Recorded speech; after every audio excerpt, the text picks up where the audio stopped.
The role and duty of being a pastor is not one that I take lightly.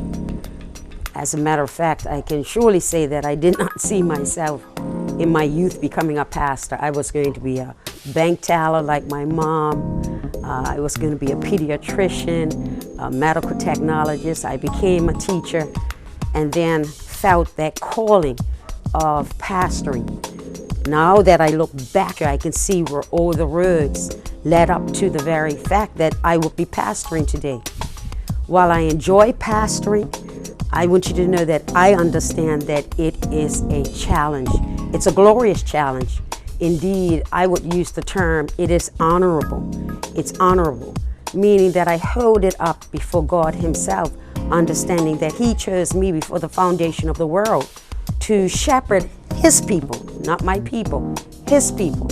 And with that in mind, let me say this, I'm not perfect by any means, yet I am striving. I promise you, every day I am doing my best not to err, not to make a mistake, not to disappoint the heart of God concerning the mission that He's given to me.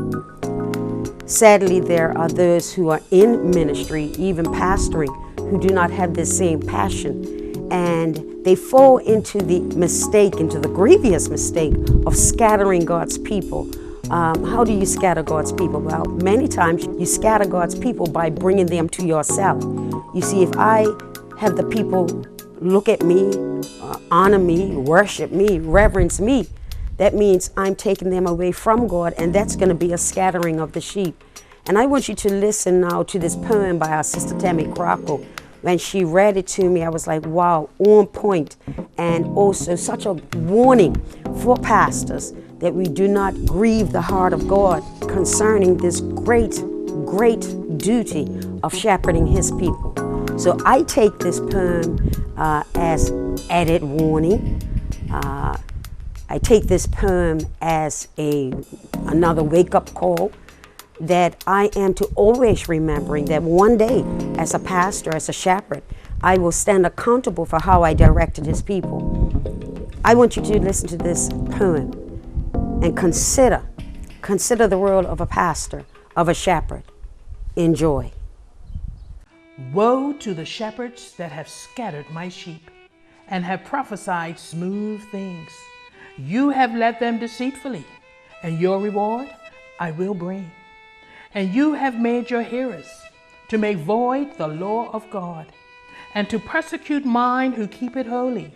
But your rulership will come to naught. You are the cause of their ruin, and they will turn upon your face. And those that once admired you will bring you great shame and disgrace. And the hands that crowned you with laurels will be raised for your destruction, as you openly confess before the world your method of corruption.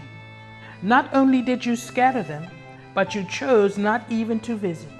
My sheep have absolutely recognized that you're not of my spirit.